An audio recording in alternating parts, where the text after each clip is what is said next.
morning, or depending on when you're watching this, good afternoon, good evening, or good night. My name's Ross, and as always told out of Voice Radio. So today, we're going to be looking at a card that is definitely going to make one of my Twitter followers extremely happy. It's a new Pyukumuku card. And ladies and gentlemen, more than like any card I've seen in years, I really, really want to see this make the final at the World Championships. We'll see why in a moment.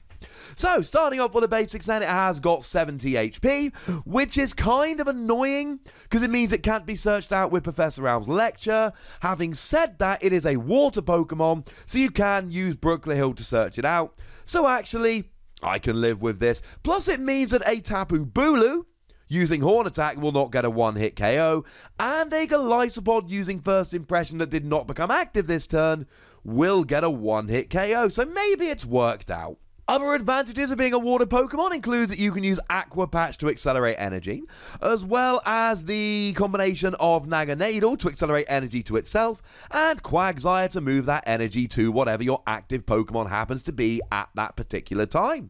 It also means you're hitting weakness on Blacephalon, so frankly, ladies and gentlemen, at the moment, water Pokemon, good. It's got a retreat cost of 1, which is, it's kind of low. You can use a skateboard if you want. Generally, it's just quite a nice low cost. And yeah, they're the basics. It's looking all right. Oh yeah, of course, the weakness to grass. I kind of alluded to that earlier. You've got 70 HP. Weirdly, you do actually avoid a couple of key KOs, but that's just a little bit strange. So anyway, ladies and gentlemen, what does it actually do? Well, the first attack is actually really useful. It's Call for Family. Search your deck for up to 2 basic Pokemon, put them onto your bench, shuffle your deck. This is about the best you can hope for nowadays with Call for Family. It would be better if you had free retreat, but bearing in mind it's a single energy attack. So, just retreat. Like, you can add on energy for the second attack, we'll talk about that in a minute, or just retreat. Just burn the energy to retreat. It's not the end of the world. Or use an escape board to retreat, and then use Quagsire to move the energy to whatever the active may well be. It's really not the biggest problem ever. But you're searching for 2 basic Pokemon, you're putting them onto your bench. Why is this something better than just Alolan Vulpix's Beacon? Because Alolan Vulpix puts a Pokemon into your hand. Now, to be clear, Alolan Vulpix does it for 0 energy, and it's any 2 Pokemon, not just basics. So you can go ahead and search out evolution Pokemon to evolve next turn. And I mentioned this in a whole bunch of videos because it's hyper relevant nowadays, but you can search out stage 2s and then use Alolan Ninetales to search your rare candy, and it's really good for getting stage 2s out. But similarly here, you can just grab your 2 Pokemon, put them on the bench, and then they're ready to evolve next turn. Using Alolan Vulpix's Beacon is actually super annoying when you don't have any basics on the bench, because you've got to wait 1 turn, or until your next turn, to just get them on the bench, and then you've got to wait another turn to actually be able to play it. This is far, far from ideal, ladies and gentlemen. Whereas now, with Call for Family, you put them straight on the bench, you're ready to evolve next turn. Maybe it's a Poipole ready to evolve into a Naganadel. Or maybe it is a Wooper ready to evolve into a Quagsire. The thing is, you've already got Brooklet Hill here. So essentially, between Brooklet Hill and this, you really are likely to just start your next turn being like, yay, whoop whoop, you could say. I've got my basics, I'm ready to go. And in water decks where they really do want to set up a couple of Naganadel and a Quagsire, this is a huge advantage. I don't think it's a reason to play the card. You could, but I don't think it's a reason to play the card. But what it is a huge, huge, redonkulous advantage if you're playing the card for the second attack. Speaking of which, second attack? Well, the second attack here, for 1 water and 2 colorless energy, is absolutely wonderful. I should mention, because I think I forgot to at the beginning, our translation does come from the lovely Joe from Serebii.net. Great website, lovely man. Frankly, ladies and gentlemen, if you are not checking out Serebii regularly, probably should be. 60 damage. Play rock, paper, scissors with your opponent. If you win, this attack does 60 more damage. How cool is that?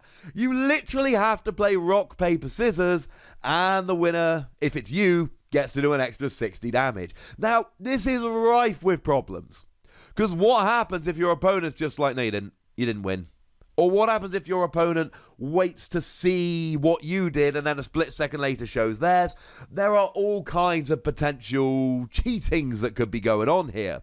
Although I think this will probably be more of an issue in a pre-release than it will be a big Pokemon tournament. The thing is, I'm not worried. I don't know how many of you know this, but in Japan, the convention is not to roll a dice to see who goes first. The convention here is to actually play rock, paper, scissors at the beginning of the game, and the winner goes first. It happens in Japan to decide who can go first. It can happen here to decide if you get to do an extra 60 damage. Incidentally, if anybody thinks that rock, paper, scissors is random, it's not something I can really go into in this particular video. Rock, paper, scissors had like a weird amount of psychology behind it. And there is a World Rock, Paper, Scissors Championship, so I encourage you all to go and do a whole bunch of research into the psychology behind it if you believe it truly is random. And at this stage, I know a whole bunch of older players, by which I'm not talking about your age, I'm talking about the amount of time you've been playing the game, are probably going straight back to Team Galactic's Wager. Team Galactic's Wager, each player shuffles his or her hand into his or her deck, and you play rock, paper, scissors. Winner draws 6 cards, loser draws 3 cards. This did see play at the World Championships, and there is a video doing the rounds of extremely high-level players playing a rather epic rock, paper, scissors game at the World Championships for this very card. I could not find it as I started recording, but I will keep looking. If I can find it, I'll either pop a link in the description or I will pin a comment at the top. And if anyone watching this knows, please do pop a comment down.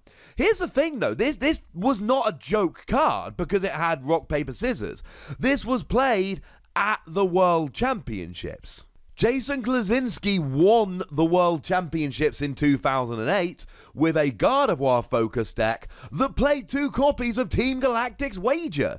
So if any of you think, well, hang on a second, Wassy, it's all good fun, but let's face it, it's not going to see play because of rock, paper, scissors. No! We have proven absolutely conclusively that if a card is good enough, it will see play. Even if it's got rock, paper, scissors in there. Which is kind of interesting. So to go back to Pyukumuku then, Water Double Colorless is an easy attack cost to make. You can use double colorless energy, that's not a problem. You've got Aqua Patch, you've got Quagsire. It really is not a huge issue, to be frank, to be playing this card. It really isn't a problem. And let's assume you're good at it. Let's assume that you can win here. You're doing 120 for a Water Double Colorless on a basic Pokemon. Firstly, the whole Aqua Patch Quagsire Double Colorless Energy thing means you can drop this as a surprise. And with weakness, you're getting Blacephalon GX.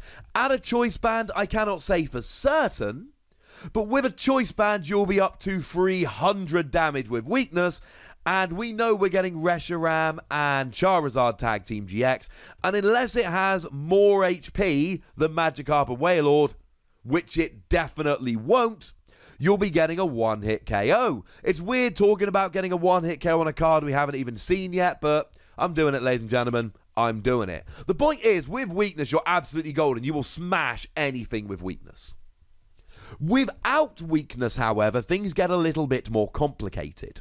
Because 120 damage, it's one of those numbers and it's the wrong side of the line. Things like Buzzwole and White Kyurem will be able to survive that hit. That's a bit of a problem. Add in a Choice Band and you're only getting a KO on Marshadow. That's a bit of a problem. Even with Shrine of Punishment, you're only up to 160. You're not getting the KO here. Now, with several turns of Shrine of Punishment, or after spreading with something like a Tapu Koko using Flying Flip, then you can bring stuff into range and then you're doing enough damage.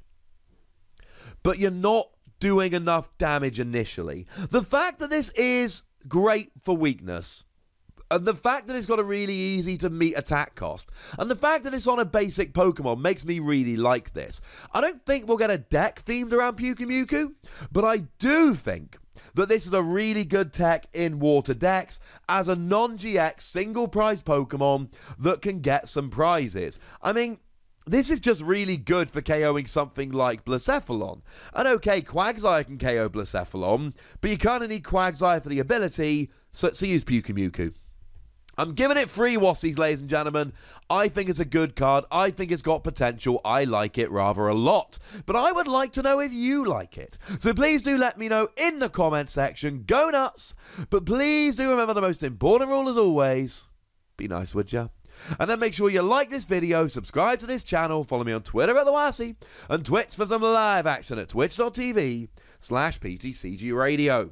If you want to support the channel, get some bonus podcasts and all of that, head on over to patreon.com/PTCG Radio, where you can do exactly that. And do make sure you're checking out youtube.com/WassiePlays, where we talk other games. But by far the most important thing, as always, is to look after yourselves until next time. Thank you very much for watching. My name's Ross, and you've been watching PTCG Radio.